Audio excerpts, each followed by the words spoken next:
Fanbase is a free to download, free to use, next generation social media platform that allows anyone to have followers and subscribers on the same page. Fanbase was built through investment dollars from equity crowdfunding from the Jobs Act.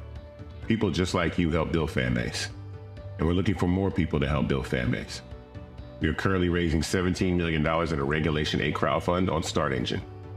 We've already crossed $2.1 million, but we're looking to raise more capital from people just like you that deserve the opportunity to invest in early stage startups without having to be accredited investors.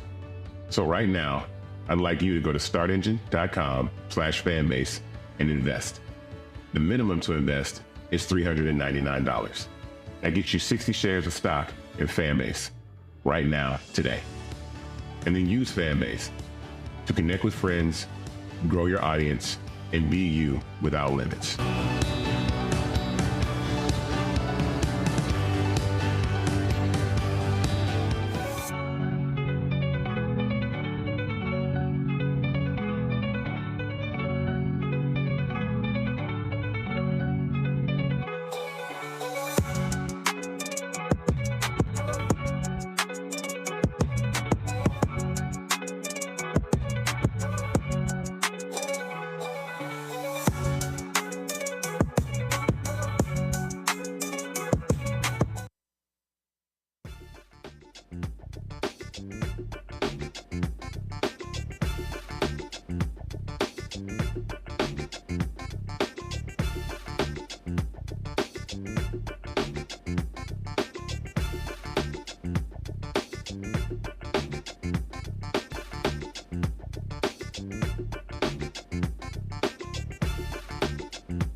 Black Star Network is here. Hold no punches. I'm real revolutionary right now. Support this man, Black Media. He makes sure that our stories are told. Thank you for being the voice of Black America, Roland. Stay black. I love y'all. All momentum we have now, we have to keep this going. The video looks phenomenal. See, there's a difference between Black Star Network and Black-owned media and something like CNN. You can't be Black-owned media and be scared. It's time to be smart. Bring your eyeballs home. You dig?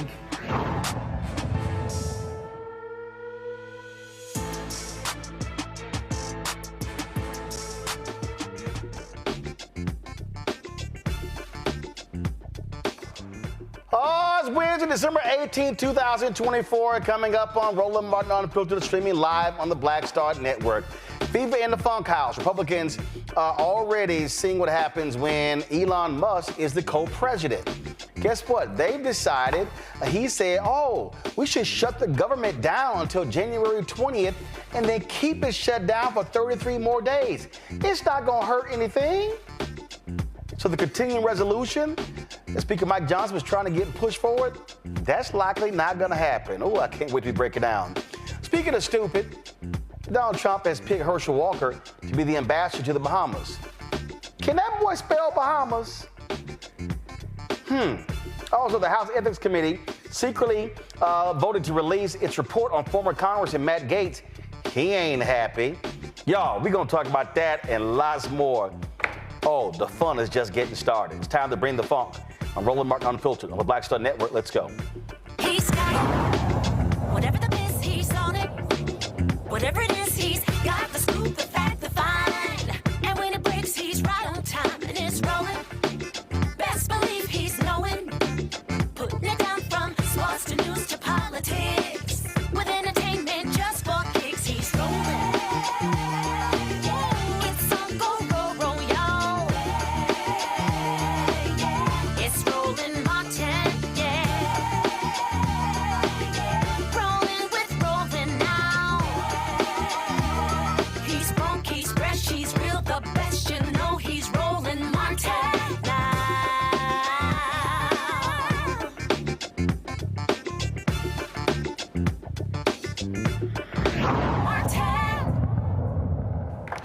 Well, just in time for Christmas, Republicans are freaking out on Capitol Hill because Elon Musk, you know, the co-president-elect, came out against the continuing resolution that would fund the government for the next 3 months.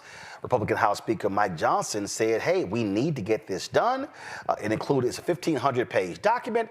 It includes a number of different things, including pay raises for a member of Congress. They could go from $174,000 to $243,000. Well, Republicans are going crazy, pushing back, saying this is not what we were sent here to do. Now, J.D. Vance, of course, who is Trump's sidekick, is weighing in as well. And House Speaker, I'm sure Hakeem of Jeffries, the Democrat minority leader, is like, don't look at me. I can't help your ass out.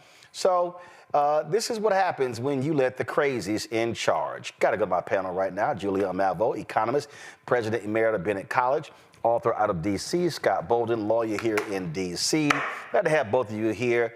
What did I say, Julian? I said, for the next 4 years, I'm going to be playing at every juncture Scarface's song, No Tears, because these Republicans are absolutely crazy and stupid. And I said, allow them to do what they do, and you're going to see it. Now, here's the problem.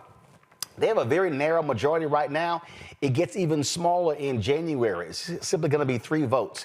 And so Speaker Johnson, he may not even be elected speaker. And so the chaos is going to continue.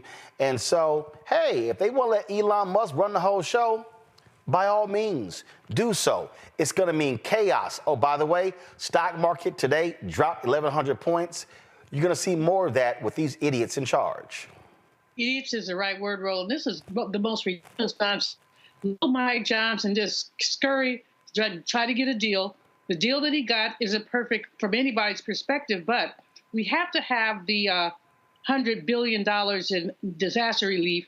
Asheville, other parts of North Carolina, and other places that were hit by Helene and also Milton have not recovered and need the resources. And it's Christmas time. I mean, some of these people are still living in tents in their cars. And then we're looking at the farmers. And although, we still don't believe that black farmers are treated well, we do know that COVID and the supply chain issues have affected farmers poorly. And what Johnson did was usually those farm states or Republican states, got them and got some Democrats. And I thought we had a continuing resolution. I do not understand. Well, we know what happened. Elon Musk purchased his co-presidency. He purchased it with all the money he put into the Orange Man's campaign. So, but it's mind-boggling if you have a mind, and if you don't, it's business as usual. And they basically are doing their business as usual. But this affects the American people. If you shut the government down, who doesn't get paid? There's a question. And what percentage of those people are African American? There's another question. If you shut the government down, how do social security checks get processed? And we can just go down the list of questions that we have about what happens when government shuts down. So they don't care, though. They don't care. Elon Musk sees government as a profit center. His bond with Trump is that they both see government as a profit center. In other words, Elon Musk has billions of dollars of contracts with the United States government. He won't get his check either, but he won't miss it. So you're absolutely right. As you said, let the sideshow begin, because it is right. A sideshow, unfortunately, under the big tent. So, Scott, here's the deal. Go to my iPad. This is from Politico. Speaker Johnson weighs spending Plan B as Elon Musk stokes opposition. We're looking at a called clean funding package, and here's the deal. They would drop $100 billion in disaster aid, plus $30 billion for farmers and a 1-year extension of the Farm Bill. So you know what? It's going to be a whole bunch of folks in those red states who are looking for disaster relief, can't get it now, and those farmers. And that's where, I'm sorry, they voted for his dumb ass. This is what they get. And so it's going to be a lot more of this in these red states. And so Democrats, if I'm Hakeem Jeffries, this is what I do. Don't come look at me. Go talk to them. I'm good. Nah, this is what y'all wanted. Don't come holler at me. I'm not gonna save your ass. You voted for it, America. That means you bought it, right? Now you deal with it, right? You own it, as we say. And watch 2 relationships that over the next 4 years, especially the first 2. The 2 relationships you're going to have to really focus on, and you're going to be doing commentary on, is the relationship between Trump and Musk and how long that lasts, because Musk believes he owns the government and the White House right now after investing over $100 million in buying it. with Trump. And then the second relationship based on the economy, the tariffs, these continuing resolution deals that may get killed ultimately in the House. That relationship between MAGA and Republicans, elected officials and voters, right? The economy and Donald Trump, because he owns it now. He owns the economy. He can't blame Biden. He can't blame Barack. He can't blame anyone else. So now it's on his watch, right? That relationship is going to go south, in my opinion, if this economy doesn't keep moving forward like it has on the Biden administration. But more importantly, you see the stock market going down. The stock market doesn't care about Donald Trump. It cares about its money. And so those two relationships that I just spoke of are what's at risk every day once the Republicans take over. And so watch that. You'll be doing a lot of commentary on it, right? And that's how we win in 2 years. Hopefully, with the right candidate, that's how we win in 4 years. And I'm talking about the Democrats getting democracy back. This is the article says this here. Hold on 1 second. The article says switching to a clean spending bill won't totally solve Johnson's problems. He'll still need help from Democrats to pass even a clean stopgap bill. Some conservatives still won't vote for it, even without the add-ons. And I'm sorry, this is where if I'm Democrats, I go, no, Johnson, you got more than 218 votes on your side. You pass it. Don't come begging at me. And again, let me be clear. I understand people watching may say, yeah, but damn, that's going to be cold-blooded because it's going to impact folks. It could cause checks to stop. I understand that. But again, since a majority of Americans decided they did not want Vice President Kamala Harris, they did not want Democrats, they did not want to reward the people who fixed this economy and got it back, and they wanted to reward the people who tanked it, that's where you say, nah, boo, it's on you. No, boo, it's on you.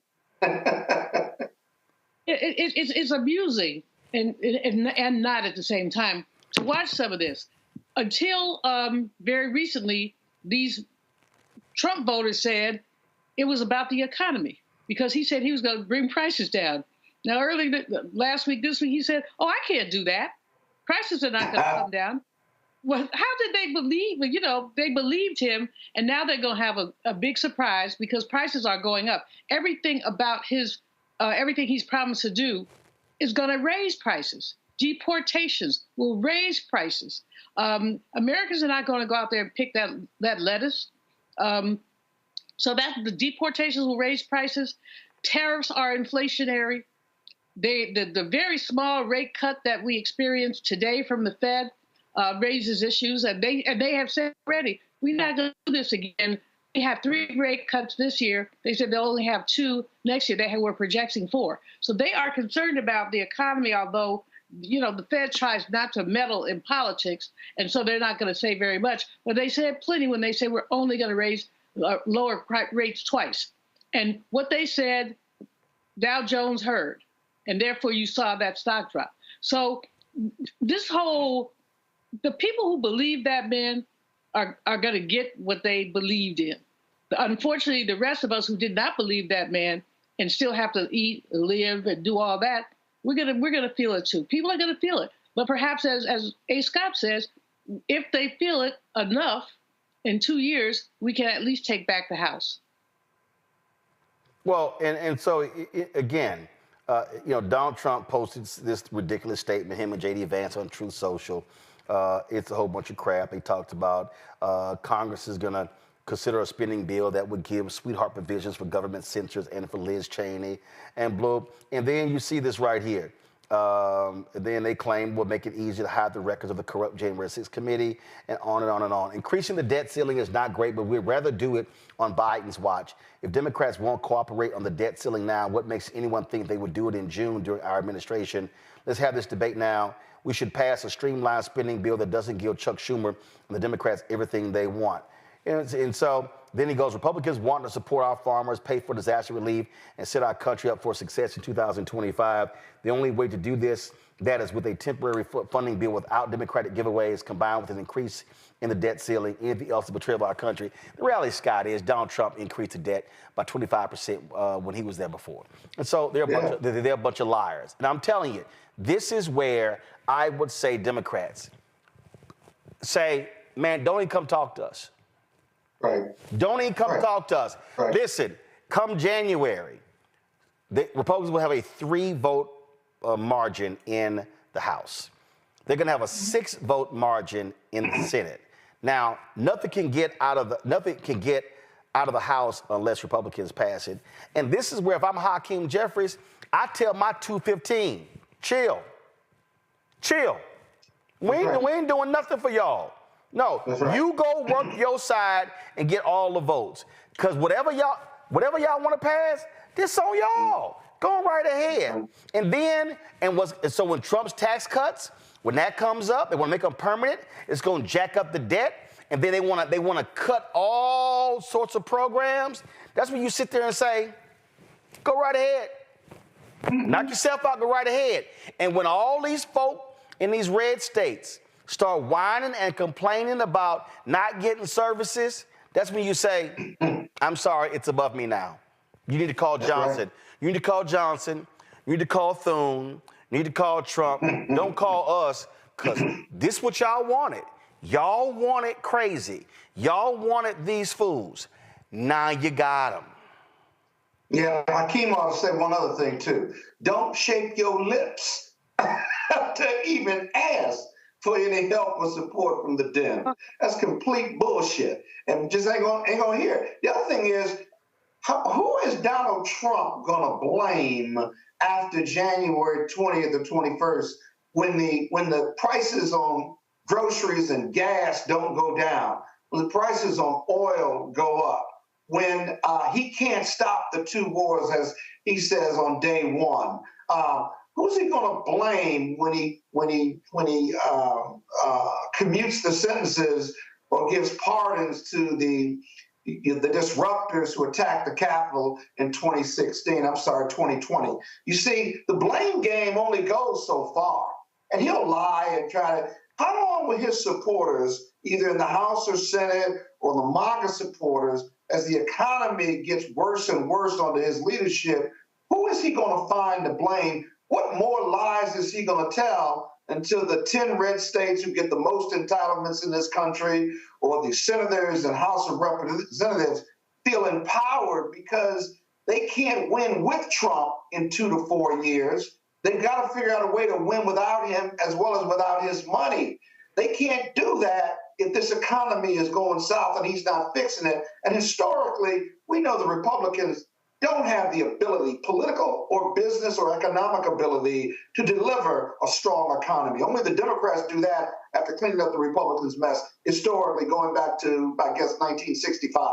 So we'll see. Those are real issues we got to watch and look at. There you go. Hold tight 1 second. Got to go to break. We come back. More to talk about, all the crazy drama here. And, of course, President Biden, y'all know he's still president. He's still president.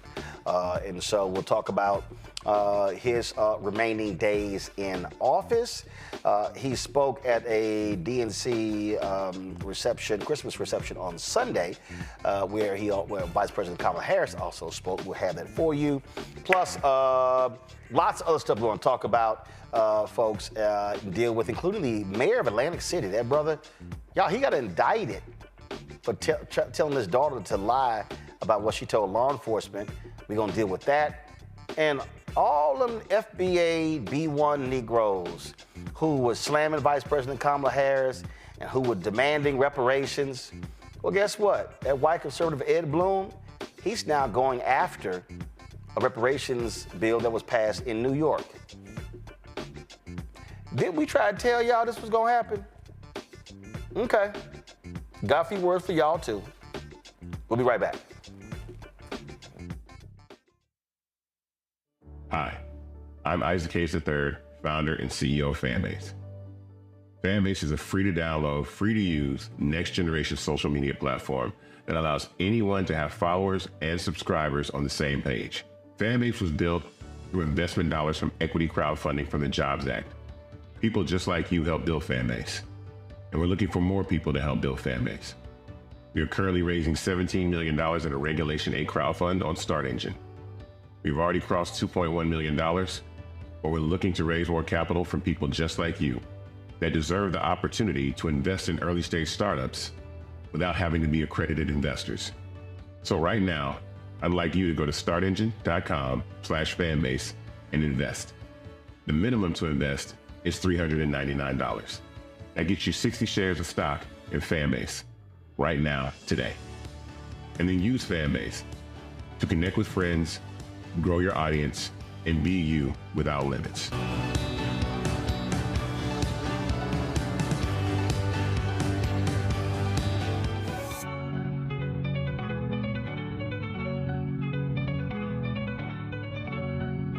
Next, A Balanced Life with me, Dr. Jackie. We're talking about leveling up, or to put it another way, living your very best life. How to take a bold step forward that'll rock your world. Leveling up is different for everybody. You know, I think we fall into this trap, which often gets us stuck because we're looking at someone else's level up journey, what leveling up means to them.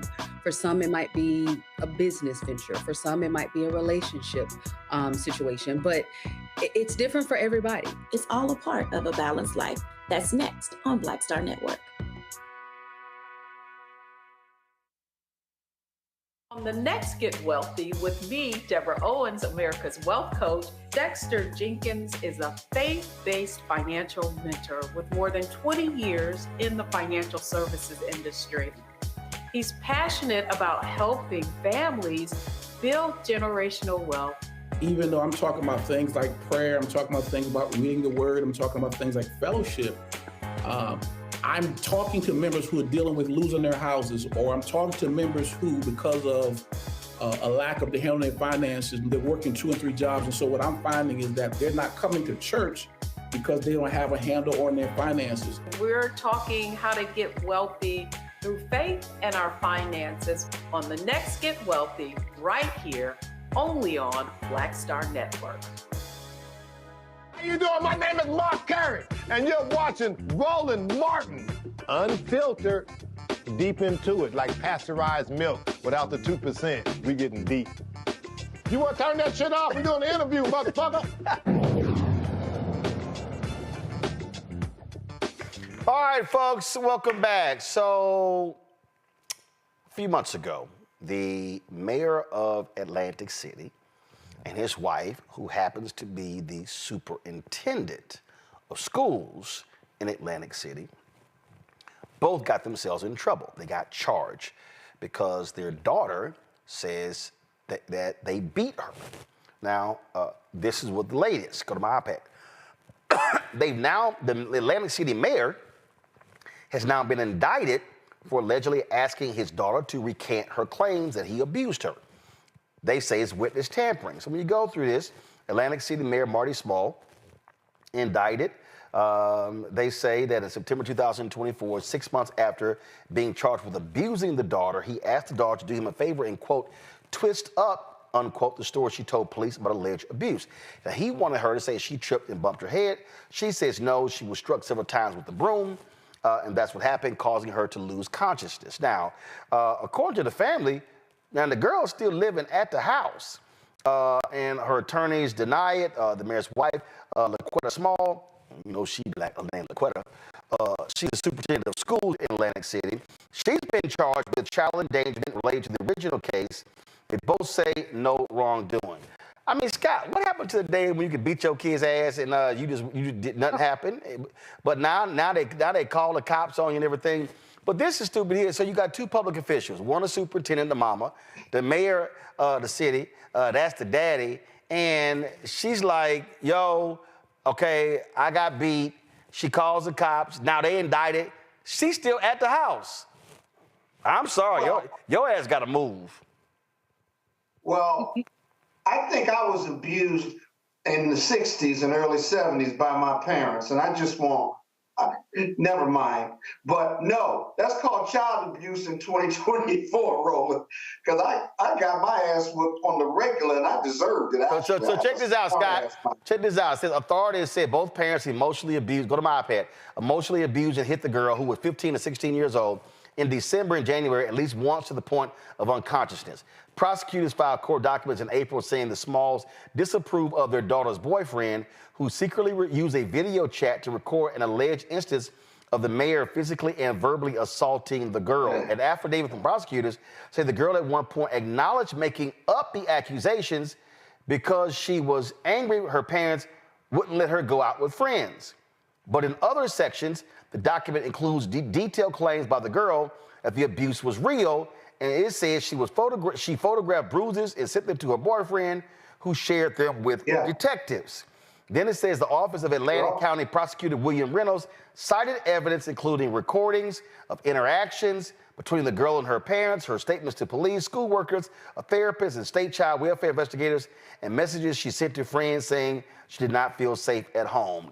This sounds like, Scott, like a whole lot of family drama. I didn't hear you, Roland. One more time. I was talking to your team. I said it sounded like a whole bunch of family drama. The girl says I got abused. Then she says she made up some of the stuff, but then she says some of the stuff is true and all kinds of stuff like that. This is going nowhere fast, okay? This ought to be in family court, one. And two, it ought to be the girl clearly is confused. She may be abused. She should have her own guardian ad litem lawyer representing her interests. She should not be in the home, because if she was beat when she was unconscious, then that's not a good environment for her. And her guardian ad litem should remove her from the home and put her in a relative's home or in Children and Family Services home. So I don't know why they're indicting the mayor for having that conversation with her daughter. Listen, these conversations take place all the time in poor dysfunctional families or just dysfunctional families. But that's the remedy. But I'm not sure you ought to be indicting an elected official for having a conversation, because I know his lawyers, the mayor's lawyers, are going to say, yeah, they had conversations about it. You put her back in the home, and they had conversations about the credibility of the daughter's allegations and resolving this, making this a private family matter, so forth and so on. That's what I'd say if I was the mayor's lawyer. And so this all get worked out, but the daughter ought not be in the home, because if you keep her in the home, then the government is saying it's okay and safe for her to be in the home. Otherwise, why would you let her go back to the home? So it really doesn't make any sense. This isn't going anywhere. This is a case that cries out for resolution and settlement, not criminal indictment. Julian? I mean, I fully agree. This is amusing. As someone, it's not amusing, but I said it, I didn't say it. And the girl said she was too afraid to be at home, so she's still at home. I'm sure they gave her the option of going to Child Protective Services, where they investigated and said, if you're afraid to live at home, we can put you somewhere. Now, somewhere is probably not as nice as home is, and that's probably a consideration as well. And then I'm very curious about this boyfriend. Like, how old is he? Is he an adult male, or is he a teenager also? Just saying, because there are a whole lot of predators adult men who have teenage girlfriends, and they interfere in family relations. And they said the article said the parents didn't like the boyfriend. Well, most fathers don't like their daughter's boyfriends. But if the man is a buzzard, daddy really didn't like her and probably did say some things. And then Scott is right. I mean, parents have conversations. You know, I'm just thinking back, for whatever reason, I really can't figure it out. I used to get my butt beat on the regular. And one time I got beat my mother said, I've beaten you for shit you did and for shit you thought about. You have beat me for thought about. You know, that year they sent me down to Mississippi to live with my auntie in Moss Point, Mississippi. She just whipped out a strap on you in a minute. And she was a little short, fat lady. Rip out extension cord, whatever. And call me stupid little heifer. Stupid little heifer, I'll kill you. One day I just laid down. And she said, why are you laying down? I said, you said you're going to kill me, so go for it. So she beat me. God. Hey, Roland, my Aunt Beulah, rest her soul, used to make us go get a switch from next door. And then she'd whip my ass. And if you were in the group of kids, like with my cousins, and you didn't do anything, but the other cousins did it, she'd whip all our ass. And you know, you got to take the good with the bad. So, you know, I don't think anybody should be beat to their unconscious, but come on, man. You know, this is family court shit. It really is.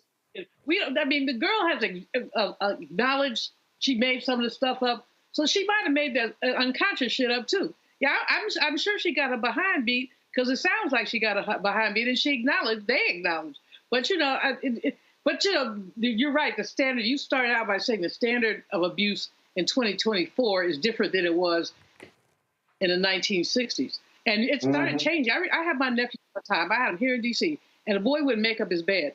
And so I wouldn't feed him. I said, you get fed when you make him. He said, starving me is child abuse.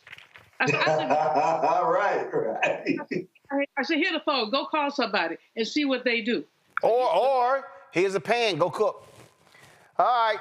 Well, again, we're going to follow this story, see what the hell happens, but it's a whole bunch of drama. It's a whole bunch of drama there as well. When we come back, President Joe Biden gives a final parting word to the Democrats at their holiday reception. We'll show you what he had to say. Also, the vice president. We'll talk about it. You're watching Roland Martin Unfiltered right here on the Black Star Network. Hi, I'm Isaac Hayes III, founder and CEO of Fanbase. Fanbase is a free-to-download, free-to-use, next-generation social media platform that allows anyone to have followers and subscribers on the same page. Fanbase was built through investment dollars from equity crowdfunding from the Jobs Act. People just like you help build Fanbase, and we're looking for more people to help build Fanbase. We are currently raising $17 million in a Regulation A crowdfund on Start Engine.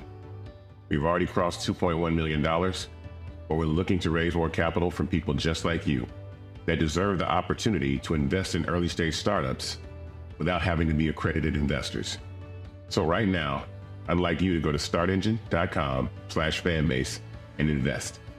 The minimum to invest is $399. That gets you 60 shares of stock in Fanbase right now, today. And then use Fanbase to connect with friends, grow your audience, and be you without limits.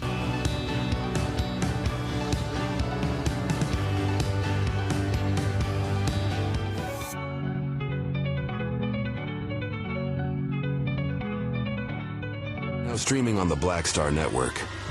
I had been trying to get a record deal for a long time. You know, when I finally got signed to the Motown record label in 2003, I was 34, 35 years old. And up until that time, I had been trying to get record deals the traditional way. You know, you record your demo, you record your music, and you send it, you know, to the record labels, or maybe somebody, a friend of a friend, knows somebody that works for, you know, the record label. And really, chemistry that was my last-ditch effort at being in the music business. How long have you been trying?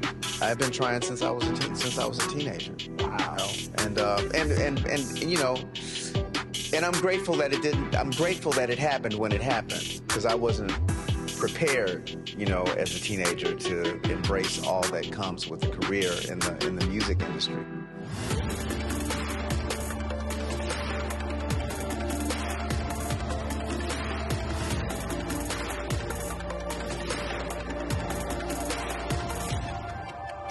This is Motown recording artist Kim. You are watching Roland Martin Unfiltered.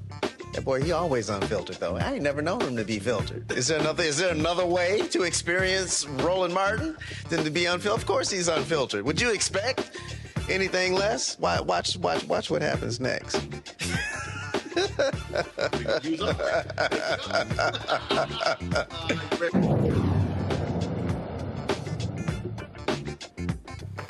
All right, folks, Sunday, President Joe Biden, Vice President Kamala Harris spoke to Democrats at the DNC as they had their holiday reception. Here is some of his remarks. Hello, hello, hello. Hello, DNC.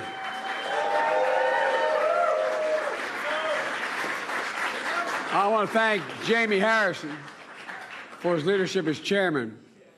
There was a congressman down there in his state that called me one day and said, Joe, you're going to have to decide on a chairman. Let me tell you who it is. I said, sure, whatever you say. Anyway, it turned out that, Jamie, you've done a hell of a job. And, the fact is that when we started off, as you heard me say many times, I didn't plan on running again. And because things had changed in my life. And but I got a call from Chris Gorge and others saying, we ought to do this. There's a lot at stake. I spent you heard me say, I know I only look like I'm 40, but I've been around a long time. And there's one advantage of having been the oldest president in American history. I've gotten to know virtually every world leader in the last 50 years. I know them pretty well. And what I realized more intensely than I ever did before, that we are the essential country. That's not hyperbole. It's not about what we want to be. Ask yourself the question, if we don't lead the world, who does? Not a joke. Who does? Who leads if we don't? And when I decided to run, I thought we could win, I determined I was going to have an administration that looked like America, represented every aspect of America. And we kept that commitment. I don't think anybody's going to be able to turn that around. And thanks to all of you for your support to the DNC. Jill and I, Kamala and Doug, could never have gotten to the White House without you, and that's not hyperbole. We never could have gotten as much done as we did without you. You not only contribute to campaigns, but you did something, I think, even more important. You're willing to lend your names, your reputation, your character to the effort. When you signed that check, you knew what you were doing. You're putting yourself on the line. And we're forever grateful for your character. The one thing I've always believed about public service, and especially about the presidency, is the importance of asking yourself, have we left the country better shape than we found it? Today, I can say with every fiber of my being, with all my heart, the answer to that question is a resounding yes. Yes.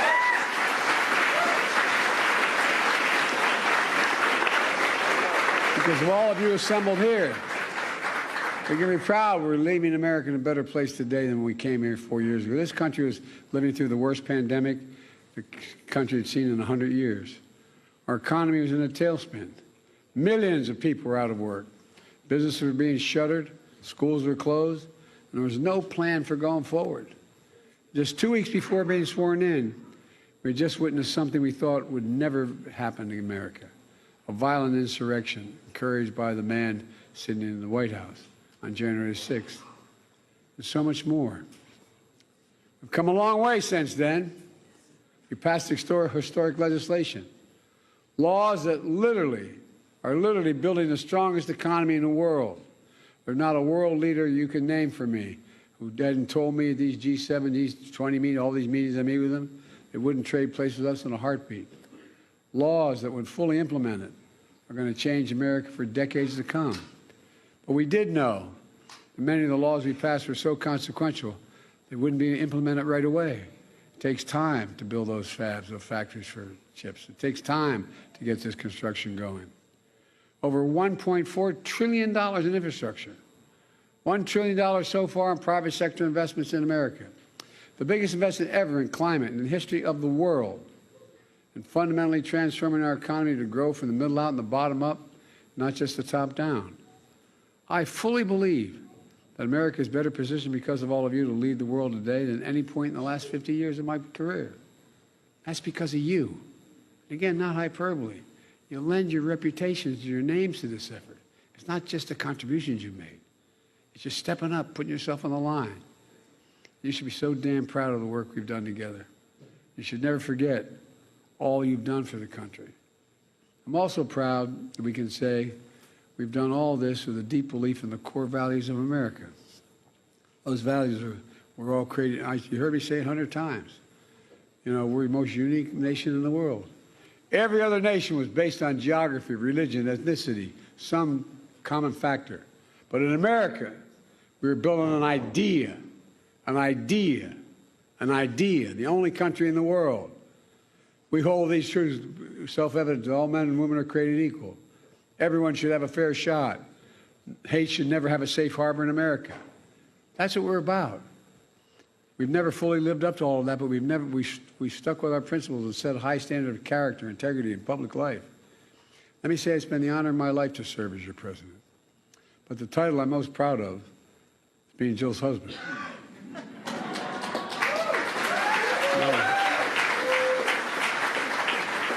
You know, it's well known by now. I had asked her 5 times. Thank God she said yes the 5th time. But I think she's been one of our greatest first ladies, and I mean that sincerely.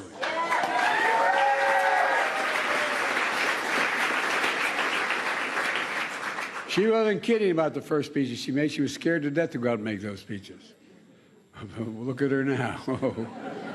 Yo, I'm in trouble. But look, it's also been an incredible honor to serve with someone of immense character that she demonstrated through her entire career, Kamala Harris.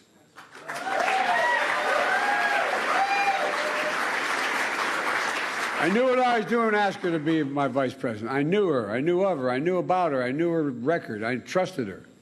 She always served this country with purpose and integrity, and she always will. And you're not going anywhere, kid, because we're not going to let you go. Not going anywhere. You know, just as our great second gentleman, I love that, second gentleman. This guy's one of the best lawyers in America. This guy gave up a practice. This guy's an incredible guy. And one thing we have in common. I used to practice law for about 10 days, but I used to practice law. But the thing Doug and I have in common, we both married way above our station.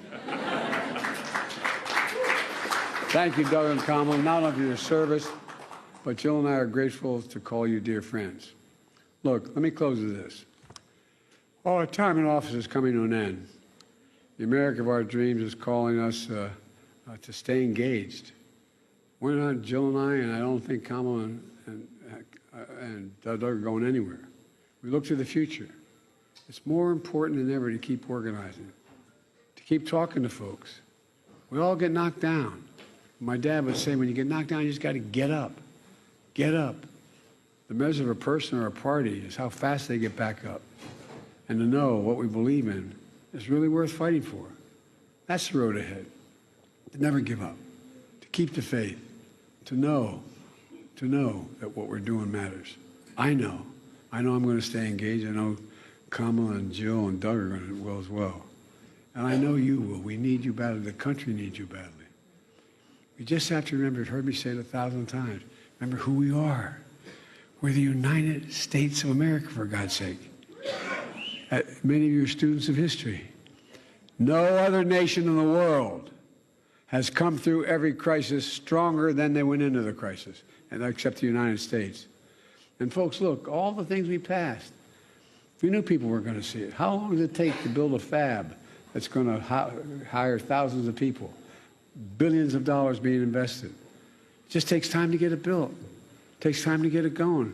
It's not going to happen for another 5-6 months in many places. Just getting started. The United States of America is nothing beyond our capacity when we do it together.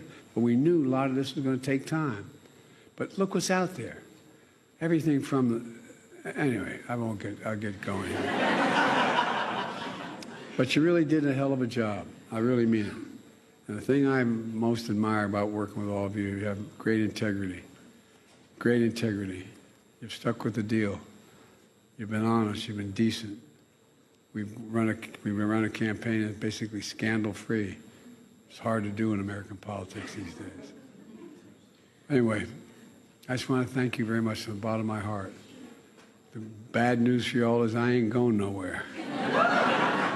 We're going to stay engaged.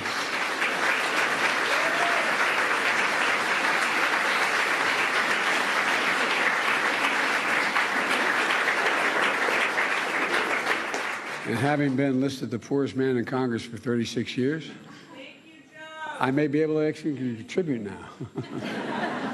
But all kidding aside, thank you very, very much. You're a group of the most decent people. God bless you all. Thank you, thank you, thank you.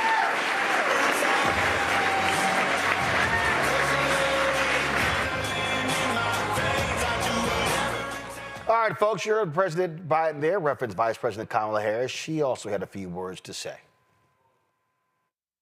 Good evening, everyone.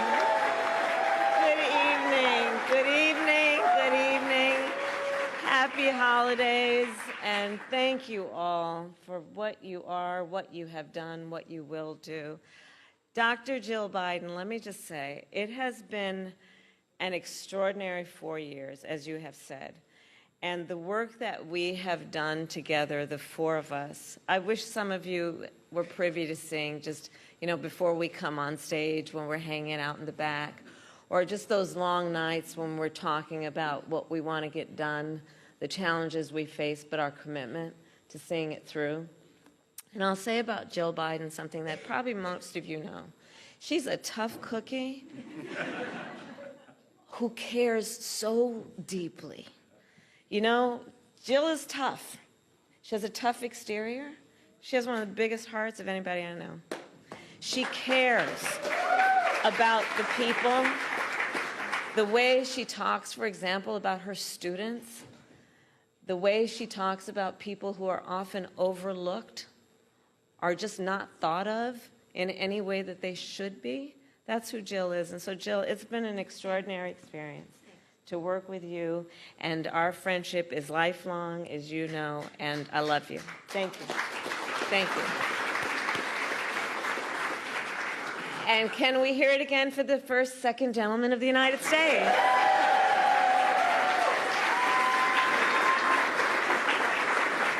Also known as my Dougie.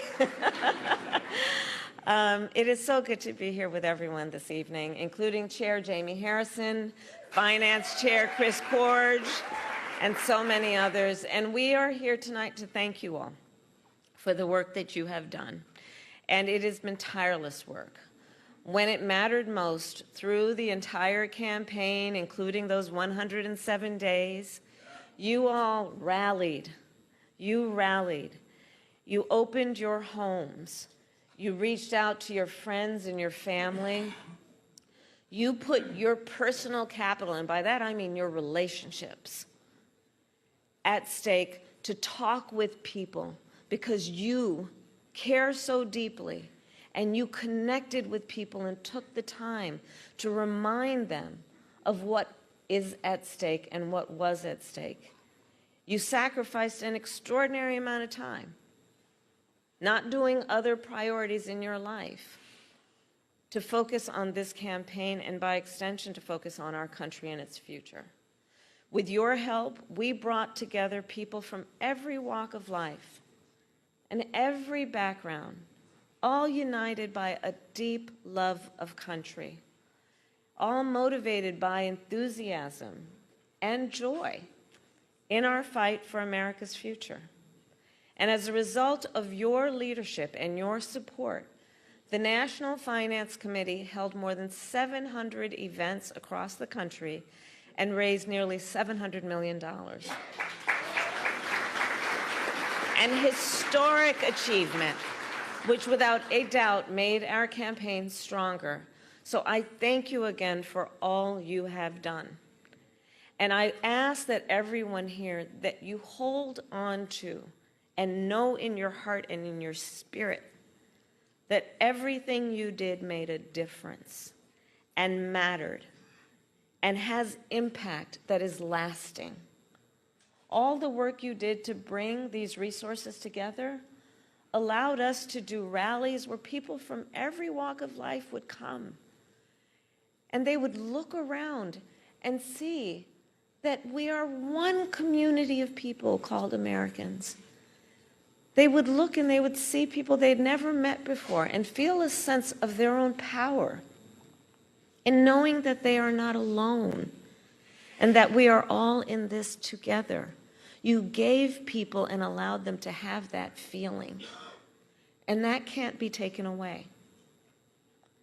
And as we look to the future, we will continue then to rely on your support to make sure our party can continue to do that kind of work, which is about being on the ground, being where the people are, going to them to organize and mobilize and remind people of the power of their voice. So look, the holiday season is one of my favorite times of year, that and my birthday. And our wedding anniversary, of course. Just gonna keep digging this hole deeper and deeper. But it's a time of gratitude and a time of celebration. And so it's so important this holiday season to remember we all have so much to celebrate. We have a country we love. We have ideals that we're very clear about in terms of their importance and the importance of us fighting for those ideals. And we have each other. And our work is about being intentional about building community. Our work is about being intentional about building coalitions. Our work is fueled by our knowledge that the vast majority of us have so much more in common than what separates us. We who understand that we are all in this together. We who, as I like to say, look in the face of a stranger and see a neighbor. That's how we do our work. And we who know that the true measure of the strength of a leader is not based on who you beat down, it's based on who you lift up. And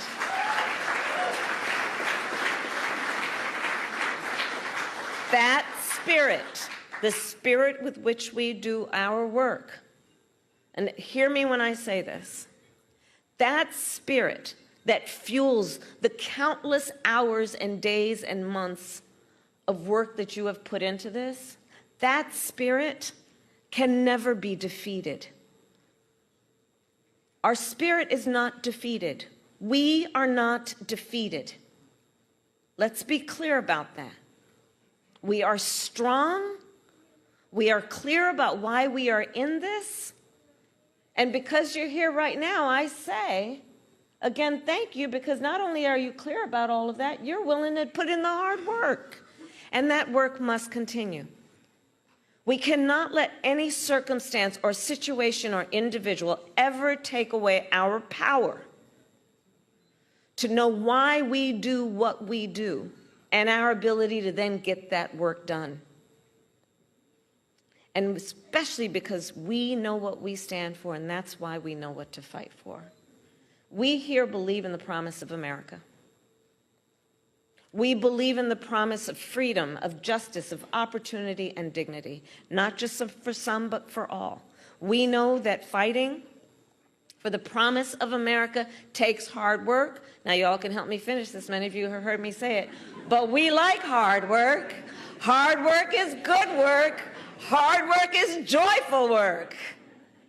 And in the new year, we will continue our work with hope, with determination, and with joy.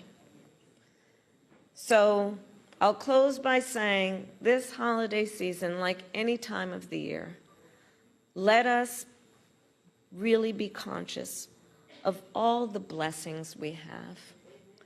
Let us celebrate the blessings we have. Let us celebrate in advance the blessings we have yet to create. And let us always remember our country is worth fighting for, and our spirit will not be defeated. And I promise you, I will be with you every step of the way. Thank you. So we talked about this before in terms of what is next. You heard President Biden say, I'm not going anywhere. Vice President Kamala Harris said, I'm going to be there every step of the way. You see these conversations happening right now, Julian, that she may run for governor of California, also a potential bid in 2028. Frankly, I think what you have to do is, first of all, get past the inauguration of the insurrectionists. Spend some time, figure out where you're going to be living, things along those lines, and then make that decision. You know, and also you have to deal with this reality of how rank and file in the party feel about her as a person. Can she make a national comeback? She was a United States Senator. She ran for president in 2019.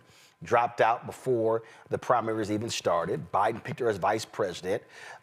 It was an up and down 4 years as vice president. Democrats were targeting her, wanting her off the ticket. Biden performs horribly in June 27th debate. She becomes a nominee, saves, if you will, salvages the party, comes within 1.6 points of 1.6% of becoming the 47th president of the United States. From your perspective, where does she go from here? Well, I think she's going to weigh her options. Frankly, what her election or her candidacy showed all of us is that America is not ready for a woman of color as president. I hate to say that, but it's real. Well, America also showed they're not ready for a woman president. Well, yeah, they didn't give it to him either. So if I were she, I would go on and run for the governor of California because that's a very powerful position as well. It's the 5th largest economy in the world. She's a California girl. She's roots in the Bay Area, living in L.A. Her husband has a home in the L.A. area, or they have a home in the L.A. area. I should put it that way. But so, you know, the governor of California is nothing to shake a stick at. And quite frankly, she will be able also to help others. But, you know, that's not going to be a cakewalk for her either. There will be a primary. Gavin will be in the primary. No, he's term limited. No. That's right. I forgot. Sorry about that. Yep. So she again, there's nobody else in California politics who is as towering a figure as she is, although there's some little wannabes in the Assembly or in the Senate that would possibly go for it. But I think it's a much safer bet for her if she wants to stay in politics. I don't think that, and it sounds like she does. And I think in the perspective of progressive legislation, California is a fulcrum of that. And she could basically do national leadership on progressive issues without risking, and it's a big risk, running for president again. If she runs in 28 and doesn't win, that's it. Bye, Kamala. As I said, I'm not she. But if I were she, I would definitely go for the governorship of California and maintain my space in a national political space and remain an inspiration to especially to Black girls. I mean, she said a lot on the trail. She talked a lot about Black girls. I saw her, I don't know how many times, see a little Black girl in the audience and go and talk to her. And that meant a lot to a lot of people. That's not a policy thing, but it's a feel-good thing. It was like Barack and the little boy when, he let the little boy touch his hair. So that's what I would do, and I think it's the safest bet for her. She doesn't have to be safe, but she does have to win. The thing here, Scott, is that, listen, if she runs for governor and wins, she still makes history. The first Black female governor in American history. Also, California is the 4th largest economy in the world. So it's not like it's a small state, and it could play a huge role when it comes to American politics. Your thoughts? Yeah, maybe. But let me say this. What she wants to do, the only part of her choice is does she want to stay relevant and stay in the national spotlight? Don't know that answer. Pundits will talk about that. The reality is, what do Democratic voters, how do they feel about her, and where do they want her to be? She can't afford to lose again. Running for governor of California sounds really good. At the same time, it's a bastion of far-left politics, and this country may be moving to the right and maybe running for governor and running on issues, far-left issues or liberal issues that she was criticized for and she ran away from in this election, and every election is different. Will America in 2028 be ready for a left or far-left candidate who happens to be Black and a woman? Can she compete in 2028? So when you say, okay, hold on. So when you say far-left issues, name them. Like what? Oh, progressive politics, basically. No. Far left and progressive are two separate things. So what I'm saying is, name the issues. Well, like what? Well, progressive politics in regard to gay rights, gun rights, gun protection rights. What else? Civil rights, human rights. But those are reproductive rights. But those are not far. I use that in juxtaposition. But those are not far left. Conservatives and Republicans. Yeah, but those are not far left. The other thing that you also have transgender rights. But also what you have to recognize. Also, what you have to recognize is that California has gotten more conservative than it has. I mean, when you look at this last election. When you look at the congressional representation, when you look at the numbers, they're there. So California is not, I mean, this notion that California is this far left liberal bastion, that's not fully the case. And so. But you're still making my point, though. Even if I agree with you that California has moved to the right at some level, the fact of the matter is, if California in the next 2+ years is going to move further right, then does she move right? And so, well, hold up. That's the point. You said that when she ran for president, she moderated on some issues. I'm not calling her a centrist, but she's more of a centrist than some other candidates, and that may be the candidate that California needs right now. Somebody who is a Democrat, somebody who is center left, but not far center left, who is closer to the middle than far left. Absolutely. And okay, now she won't be, now here's the other thing too.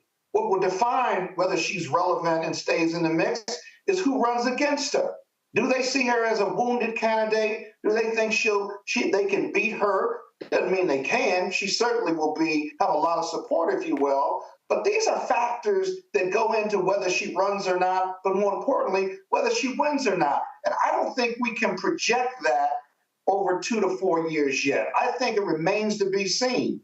And we talk about these progressive issues, Black Lives Matter, if you will, transgender rights, right? She's got an incredible record already that is mixed, if you will, that will be subject to scrutiny, whatever she runs for, or if she does run, and she's going to have competition. And then in the end, what does Newsom do? Newsom can't run anymore, but does he run for president and set the national agenda? Because he certainly is left of center. All I'm saying is, where's America on these issues in 2 to 4 years? That's going to dictate what Kamala Harris does, Gavin Newsom does, and really the Democratic Party. Do they move right of center? Do they stay where they are and fight for righteousness and individual rights and for democracy? Or do they change issues, move on issues in order to become electable? Because none of this really matters unless you can get elected. I'm sorry. It's all good and we can stand on principle. Do you stand on principle and not win? Or do you change your principles and values some in order to win elective office, including the White House? Those are the questions, and we can't answer them now. What we're going to do is watch and see where America goes and really how good or bad this Republican administration moves this country forward. Those are real issues. Well, the reality, Julian, is that obviously what happens in D.C. Is going to predict a lot of this. And that's really what jumps out because if Republicans when they take over and if they start screwing stuff up, you're going to have a lot of people howling and screaming in America. Yeah, exactly. Yeah. And Kamala Harris, and I would disagree strongly with Scott about her so-called far left positions and all the things that you mentioned, Scott. Transgender rights is a tricky one, but other than that, civil rights, women's rights. Those are not things that are debatable. They're not even far left. For the Republicans, DEI is a far left in its piece. So I was talking about from a conservative lens. Hey, Scott, you're just wrong, and you know you're wrong. So if I was with you, I'd hit you upside the head. But since there's no such thing as a zoom upside the head, so but I love you dearly, by the way. But let me just say that the point about what happens nationally. If what is likely to happen nationally is going to cement, I think, so-called far-left positions. As we see inflation, which is happening, y'all, which is happening. And you see inflation, as you see the closing of the National Labor Relations Board or the shrinking of it, as we see what happens in education. Remember, in California, if you want to graduate from a Cal State university, you have to take an ethnic studies class. If you want to graduate from a Cal State, you have to take an ethnic studies class. I'm sure that Governor Newsom supported that strongly. Shirley Weber, who's the Secretary of State and a former professor at San Diego State, pushed that legislation through. You also have to take one if you're in high school. Not until 2026, though. I think they gradually putting that in. But in any case, California is a big DEI state, and it's going to be interesting to see as we see some of the things that we've taken for granted be snatched away, what I think that it strengthens the vice president's position, whatever she runs for, if she chooses to run. Now, the other thing here, though, running for president is not for sissies. She found that out in 2019 when she didn't make it through one primary, dropped out, raised a bunch of money, but didn't have the organization nor the momentum. This time she did. But part of it was inheriting part of Biden's organization. I mean, she had her own organization, but she inherited the organization of a long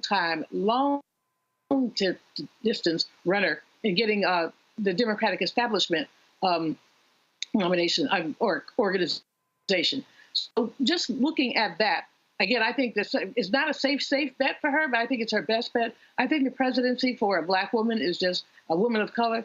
At this point, it's just out of the realm. I'm still disturbed, although Black men didn't do the worst things. 21% of Black men did vote for the Orange Man. And when I've talked to some about why, many of them thought he would do the economy better. Well, we're going to see about that. But many, including one of my own male siblings, that he just couldn't see a woman in that position. Mm-hmm. I mean, yeah. I mean, he's a little sexist pig. I don't know how he has 4 sisters, but maybe that's why he's a little sexist pig, actually, because he has 4 sisters. But many of his friends were on the side. We don't want a woman in there. So when you look at that, you just got to say, while we want to win, as I think you said, and Roland, we got to be pragmatic. Can she win? And what can she win? Mm-hmm. She's won statewide in California 3 times. She's won statewide in California 3 times. That's something worth saying. All right, folks, hold tight 1 second. We come back. We're going to talk about conservatives who are targeting any efforts when it comes to reparations. No shock there. Also, New York Mayor Eric Adams says Democrats lost because they compared Donald Trump to Hitler. Wasn't that J.D. Vance, who's his vice president? So what the hell is Eric Adams talking about? Isn't Eric Adams really trying to position himself for a Trump pardon? We're going to talk about that. You're watching Roland Martin Unfiltered right here on the Black Star Network. What's up, y'all? Look, Fanbase is more than a platform. It's a movement to empower creators, offering a unique opportunity for everyday people to invest in Black-owned tech, infrastructure, and help shape the future of social media. Investing in technology is essential for creating long-term wealth and influence in the digital age. The Black community must not only consume tech, we must own it. Discover how equity crowdfunding can serve as a powerful tool for funding Black businesses, allowing entrepreneurs to raise capital directly through their community through the Jobs Act.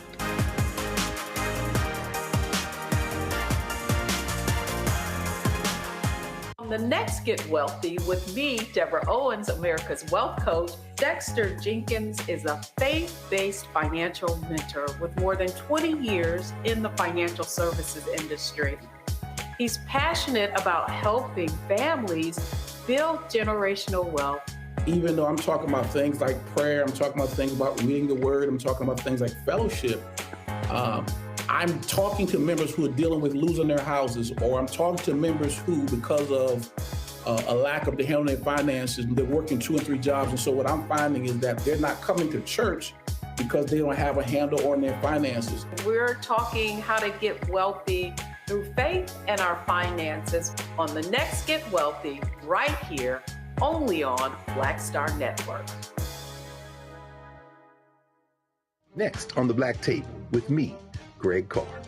There's a lot of talk about the inevitability of another civil war in this country.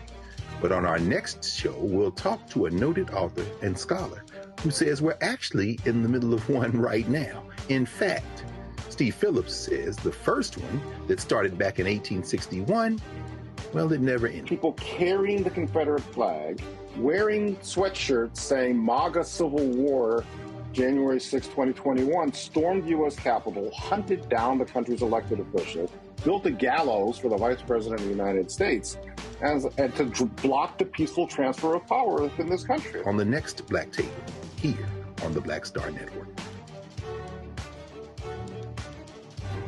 Now that Roland Martin is willing to give me the blueprint, hey, Cyrus, I need to go to Tyler Perry and get another blueprint because I need some green money. The only way I can do what I'm doing, I need to make some money. So you'll see me working with Roland. Matter of fact, it's the Roland Martin and Cheryl Underwood show. Well, should it be the Cheryl Underwood show and the Roland Martin show? Well, whatever show it's going to be good.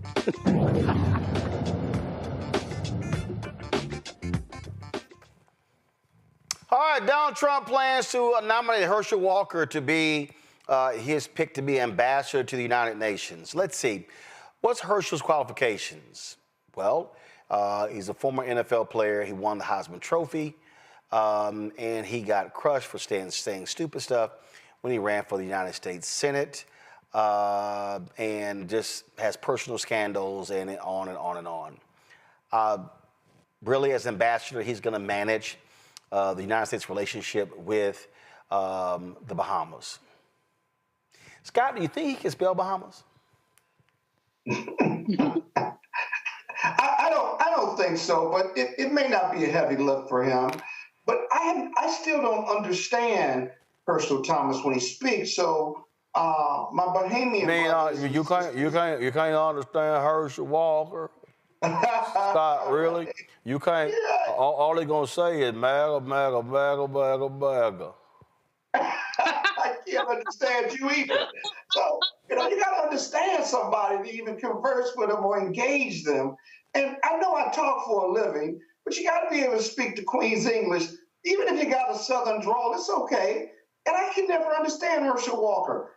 The other thing is this, you got to get through confirmation hearings. And I'm not convinced that he's going to get any Democratic support, but he may lose some senators too, because they can't understand him. Not so much that they don't really like him, but he certainly didn't qualify. And he didn't give the administration a whole bunch of money either.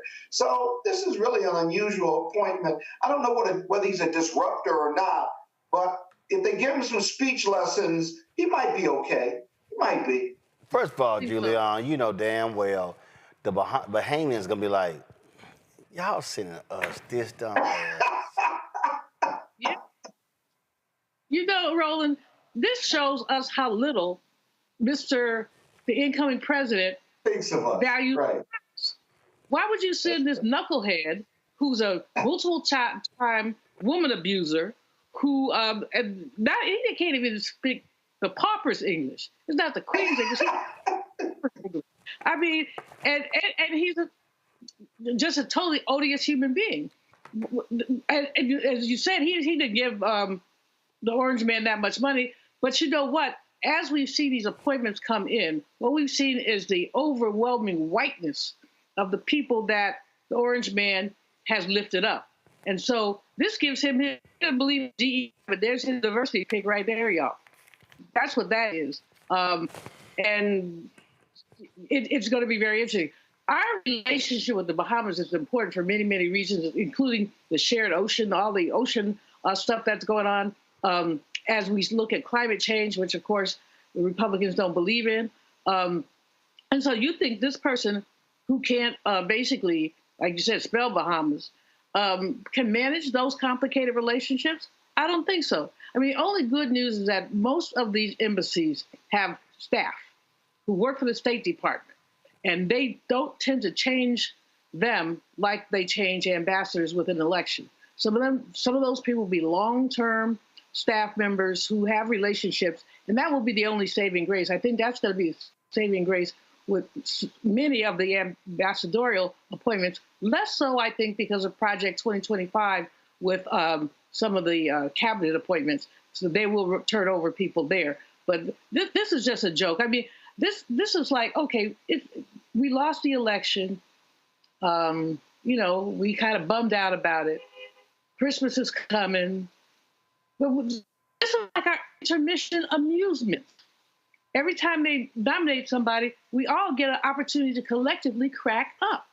And this is no different than that. I just, I get up in the morning, look at the news, and just start shaking my head. I'm going to throw my neck out pretty soon with some of this stuff. It's hilarious, but it's also very sad.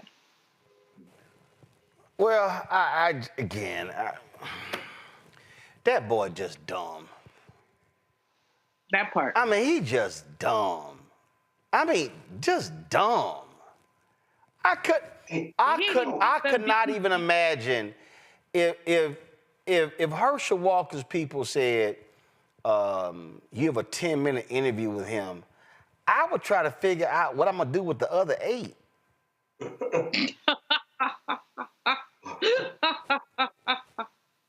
I'm just saying. Got somebody sitting in Roland going after low-hanging fruit Herschel Walker. No, fool. No sports actuary filtered, fool. That's who he's nominated to be an ambassador.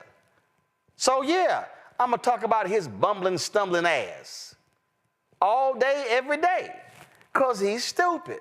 That's who he is. All right, let's talk about TikTok. The Supreme Court has agreed to decide whether a ban on the social media app TikTok violates the First Amendment. The High Court agrees to expedite the case. They're going to hear arguments on January 10th. And remember, on January 19th, they're supposed to sell TikTok or shut it down. Now, they're appealing to the Supreme Court. They thrust the justices into a high-profile fight between Congress, which has cited national security concerns over China's control of the app. In addition to the hearing from attorneys for TikTok and the government, the court will also hear arguments from attorneys for users of the app who are also challenging the ban. This right here, Scott, is a really big deal because, again, they're citing the national security concerns. TikTok, huge following.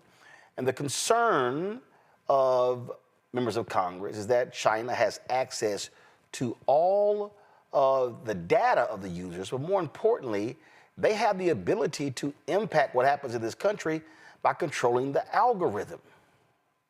Yeah, so this is a big fight, and it's a big fight vis-a-vis First Amendment of the TikTok users and national security for a company that ultimately is owned by China, who is, while interdependent economically and on trade between the United States and China, is also one of our military adversaries and continues to be a threat in regard to Taiwan, in regard to our economy, our technology, our businesses from America to do business there, stealing our IP, and all of these issues. Now TikTok's users certainly love TikTok. Small businesses make money off of it, but it's still a national security issue.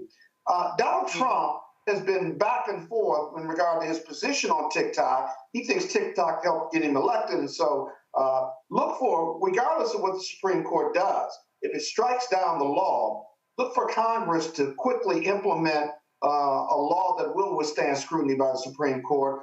But if the Supreme Court continues to uphold the lower court's decisions for the D.C. Circuit, then look for Donald Trump to either cut a deal vis-a-vis the sale and resale of TikTok or the owner that's ultimately owned by China, or look for an executive order or for an emergency session from Congress, now that the Republicans are in control, to scale back that bill or to create a new bill, because Donald Trump is not only popular, but he's got control of the House and Senate.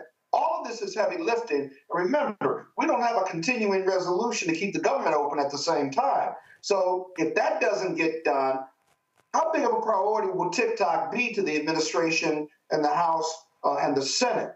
And so we'll have to see. But you can better believe there's pressure on the United States Supreme Court to strike down this law. If that happens, that removes all the challenges with the president and the other two houses, the Republicans, to do something about it.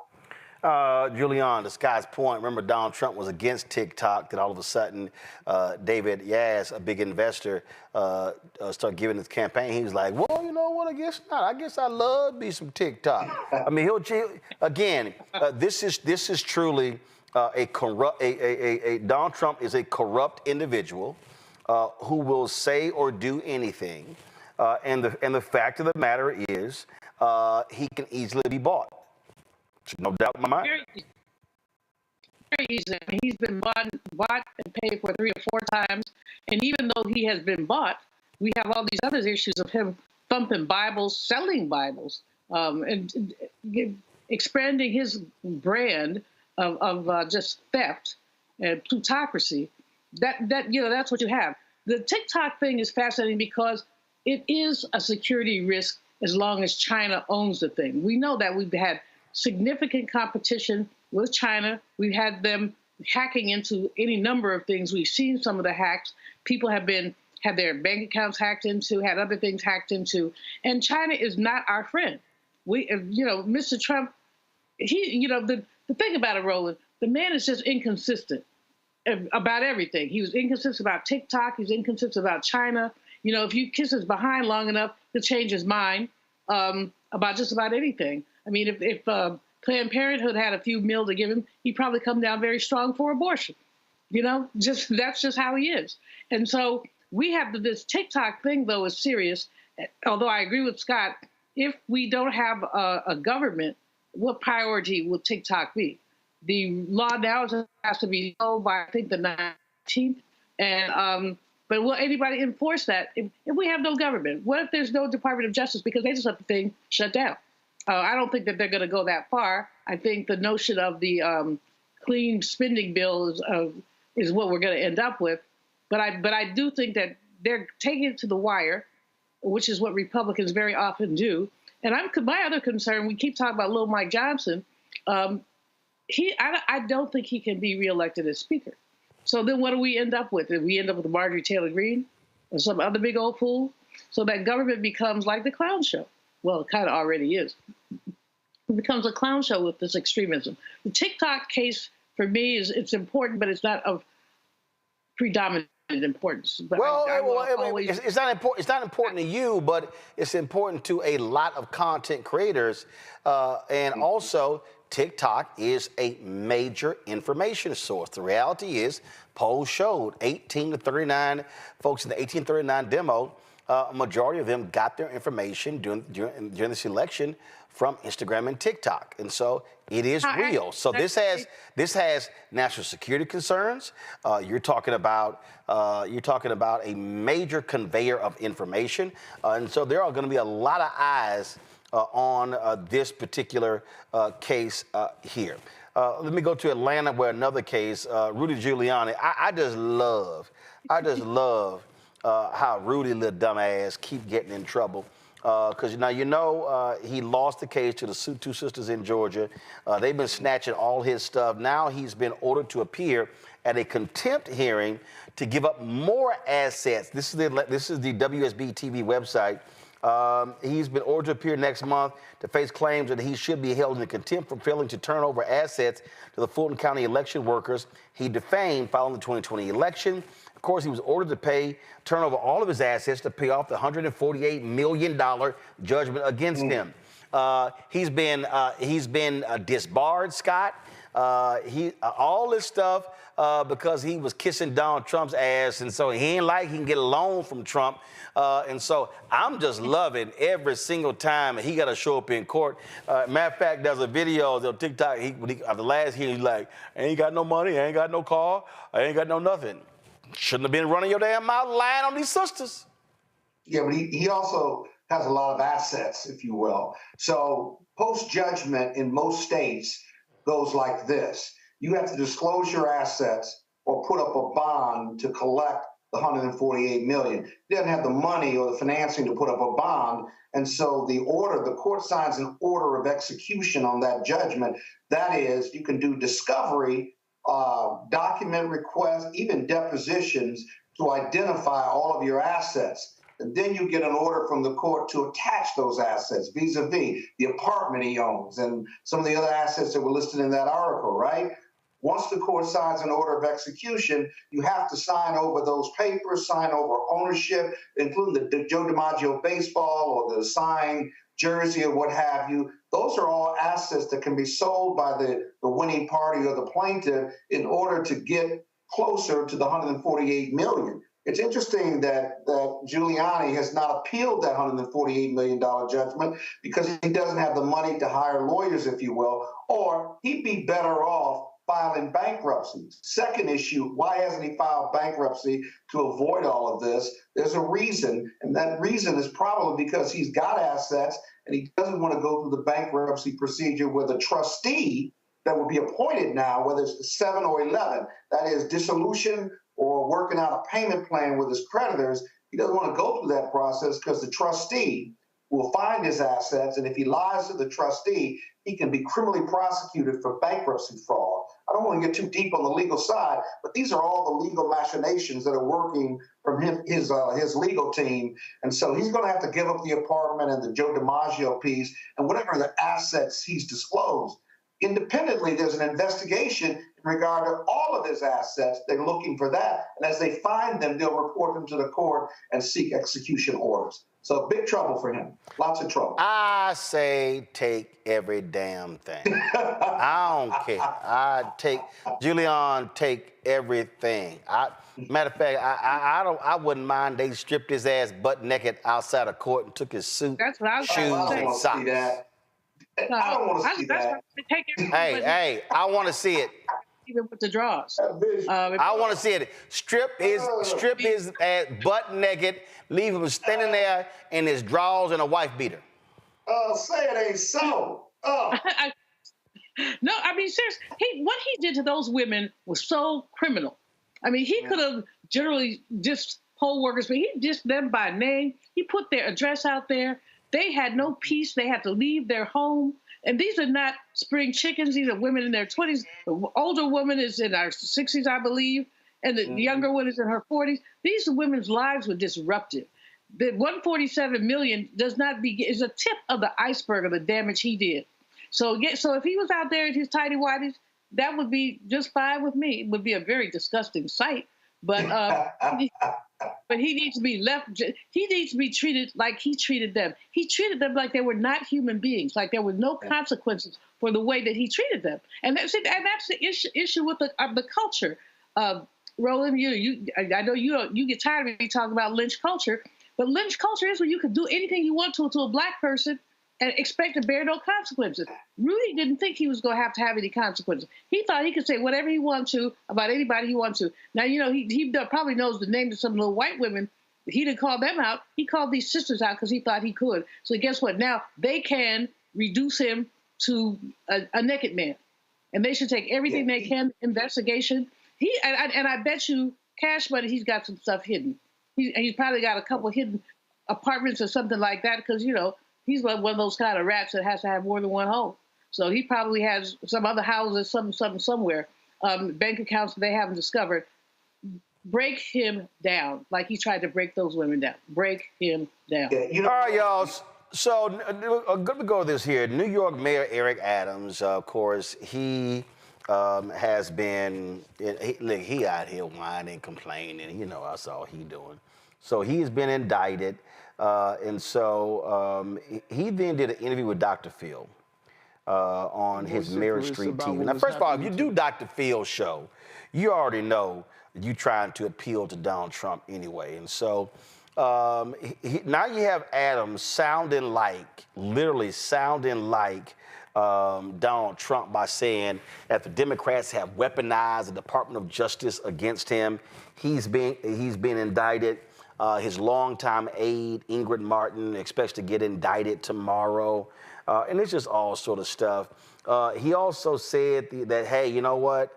That, hey, he might go back to being a Republican, all this sort of stuff. I mean, Eric Adams is really trying to kiss as much MAGA ass to get himself a pardon. So just listen to this nonsense he told this fool, Dr. Phil.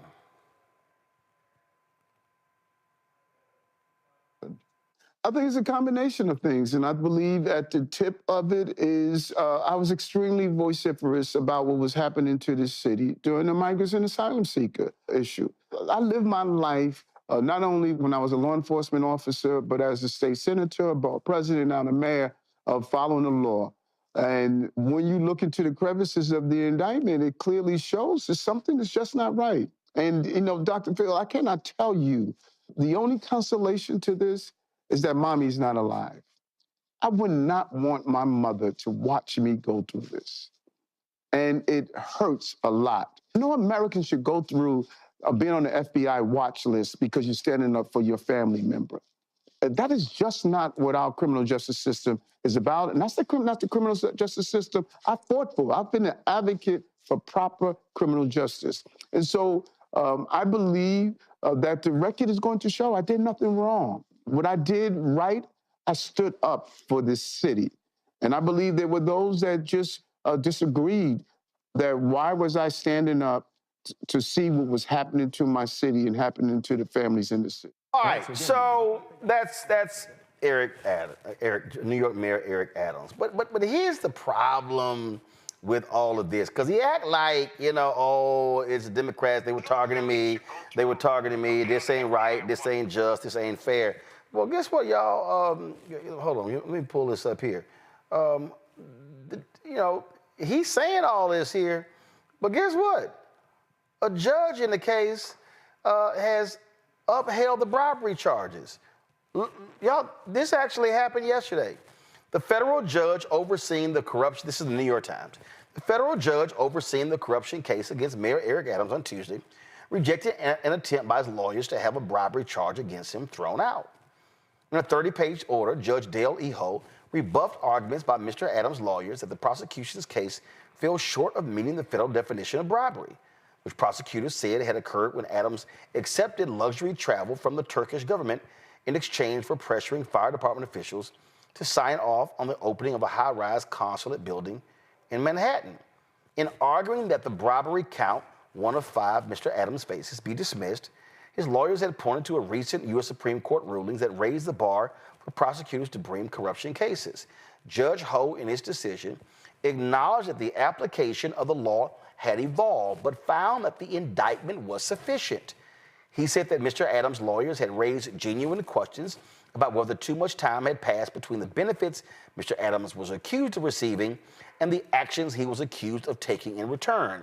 But he said such questions should be resolved at trial, where the Supreme Court rulings could still pose a significant challenge for the government's case. So, Scott, here's the deal.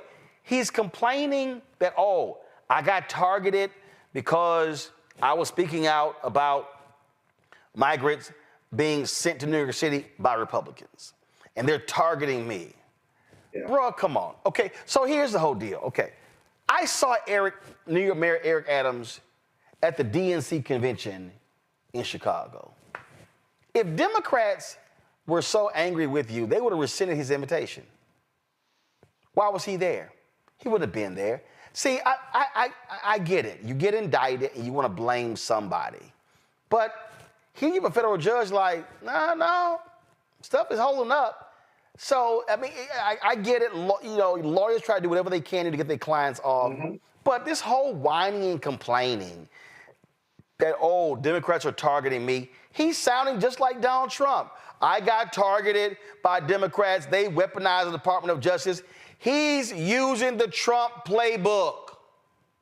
Yeah, and, the indictment, I have big concerns as a white-collar criminal defense lawyer about the indictment. And what Ho said is, the closer we get to trial, this evolving law and whether he committed an official act in return for a benefit is an ongoing issue that's going to be revisited. The whining part, you got to remember, Eric Adams is a former registered Republican, right? And I'll say it that. Also, yep. As a Democrat elected mayor of New York City, he initially started and wanted to work with the administration to get more money, not to get rid of the immigrants, right? On that move that southern Florida and Texas bust these immigrants up to the sanctuary city of New York. He sought more money. He got some federal funding. He did not get enough. And then it became a political liability, even with the funding that it received, because the immigrants just kept coming, if you will. And so he's been all over the place on this issue. But his adversarial relationship with the feds wasn't always adversarial. He's created this adversarial relationship based on his public comments now, especially since he was indicted, because that's all he can lean on. Well, why am I being indicted? I'm not going to take ownership and responsibility for alleged bad acts. No, I've got to be targeted. That's the political message. The criminal defense message is that the indictment is flawed because of they can't prove conspiracy. He might win on the latter, but the former is just political noise and communication noise. That's not going anywhere, because in the end, the case is going to get tried or he's going to plead. But watch this, Roland. He's up for re-election. Michael Blake and others are running against him. I think the election is next year. It'll be interesting to see whether he runs as a Republican or an independent, or whether he stays a Democrat and runs in the primary with several challengers declared already. Absolutely. But the whining, I mean, listen, Julian, it's a Trump playbook, pure and simple. Absolutely, and it's unworthy. It's unworthy of him, frankly. He's been a strong mayor, a strong rhetorician. Now suddenly he's turned into a wuss. They picking on me. Oh, they picking on me. No, they're not picking on you, dude. They have some evidence. Now, I don't know how strong the evidence is, frankly. And I think the point that Scott made earlier about the sequencing, they gave him some goodies before he was mayor, and they wanted goodies when he became mayor. Is that a quid pro quo, or is that a relationship? It is illegal. And those are the things, as Judge Ho said, that will be decided at trial. I think that Adams does not want a trial. I think he's shopping for a pardon, probably shopping because he is, obviously his stock has gone all the way down in New York. He's probably shopping for a position in the Trump administration. Since he keeps saying he might go back to being a Republican. Well, go on with your bad stuff. We don't care. But again, Trump has a black people problem. The best he could come up with was Herschel Walker, as we talked about in the last segment. So, hey, Herschel Walker, Eric Adams, and then I guess what's her name has left him, Omarosa. So there's somebody, Candace Owens. He can make her his press secretary. Eric Adams is, I'm just pretty disgusted with him because I think that he's not playing it. Frankly, I don't want to use a gender metaphor, but he's not playing it like a man. He's playing like a wuss. Listen, I don't get it. But hey, listen, I guess you'll do whatever you can to try to position yourself for a pardon, so you potentially don't go to jail on these bribery charges. All right, quick break, and we'll be right back on Roland Martin Unfiltered right here on the Black Star Network. What's up, y'all? Look, Fanbase is more than a platform. It's a movement to empower creators, offering a unique opportunity for everyday people to invest in Black-owned tech, infrastructure, and help shape the future of social media. Investing in technology is essential for creating long-term wealth and influence in the digital age. The Black community must not only consume tech, we must own it. Discover how equity crowdfunding can serve as a powerful tool for funding Black businesses, allowing entrepreneurs to raise capital directly through their community through the Jobs Act.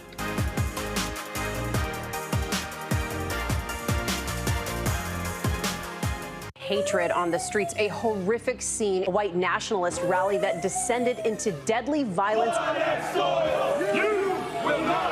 White people are losing their damn minds. As an angry pro-Trump mob storms the U.S. Capitol, we've seen shooting. We're about to see the rise of what I call white minority resistance.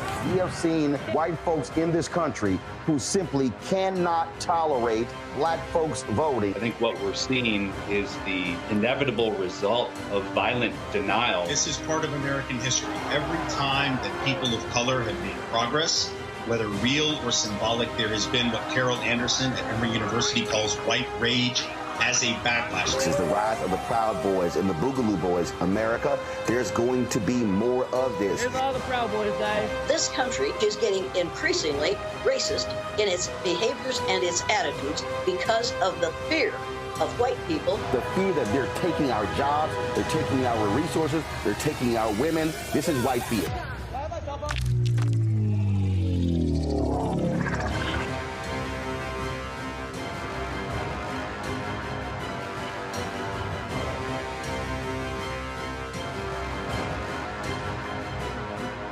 This is Tamala Mann. And this is David Mann. And you're watching Roland Martin Unfiltered. All right, the DOJ announced that Ryan Phillips, a former sergeant with the Daleville Police Department in Alabama, will serve 16 months in prison for a civil rights violation. The assault took place on March 1st, 2022. The former Alabama police sergeant was sentenced to over a year in federal prison with nearly 2 years of supervised release after pleading guilty in August to beating a man in a jail cell. Phillips confirmed that he entered the cell and struck the man, quote, multiple times about the chest, back, and face. The man was alone in the cell and was not a danger to himself or to others. Now, of course, this is sort of important because guess what?